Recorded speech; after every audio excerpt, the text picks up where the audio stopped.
Some books don't just tell you ghost stories. They invite you into an old house, shut the door behind you, lower the lights, and whisper, "Come closer. This really happened to us." Alisha Priti Kriplani's Ghosts in Our Backyard feels exactly like that. From the very first chapter, she doesn't speak as an author trying to entertain you. She speaks as a granddaughter opening the family vault of horror stories. The author, Alicia, belongs to the Ramsay family, and that itself makes the book special because this is the family that shaped Indian horror. They were the kings of spooky cinema in the 70s, 80s, and 90s. Low budgets, dim lights, strange sounds.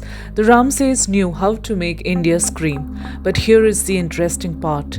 Behind all those horror movies, they had their own real experiences with the supernatural. I am Shalit Jimmy, and this is my channel where I speak about books, stories, and the magic they leave behind. There are 22 stories, short and very easy to read. Each chapter begins with a small poem. These poems aren't complicated, but they set the mood beautifully, like a soft breeze before a storm. The stories themselves are simple. No huge descriptions, no complicated twists, just real incidents the family lived through. Some stories are subtle, a feeling of being watched, a sudden coldness in the air, footsteps echoing from corners where no living person was supposed to be. Others are more dramatic, like a figure that appears on a dark road, a strange visitor seen by only one member of the family, or an encounter that leaves someone shaken for days. What ties all these stories together is the tone, calm and deeply personal. What I enjoyed most is how the book reveals the Ramsays as people, far beyond their fame as horror filmmakers. You get glimpses of their family life, a home full of creativity, noise, laughter, arguments, and the occasional brush with the unknown. You can sense the bond and how they pass down these stories through generations, and how these experiences slowly shape the kind of films they made. Their fascination with horror didn't come from a place of fantasy, it came from a place of familiarity. Her writing is simple. She doesn't force fear on the reader. The book isn't packed with horror scenes, and it doesn't try to frighten you.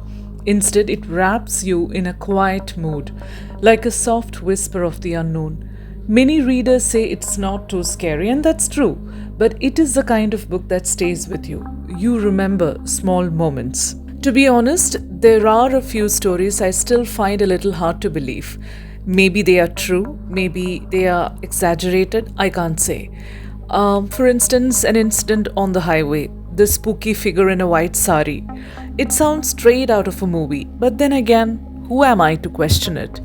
Everyone's experience is their own, and we don't always understand what others go through.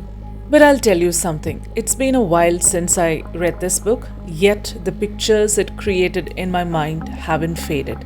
They still come back to me, and my favorite among them is the odd, unsettling incident at Mahabaleshwar, that charming hill station with its quiet, misty corners.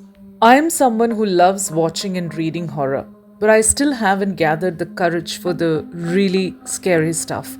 That is why I often choose horror comedies. They give me the thrill without stealing my sleep. And for a person like me, this book feels perfect. Like I said, it doesn't force fear on you, it just lets the mystery settle gently. So, if you're anything like me, this book is worth picking up.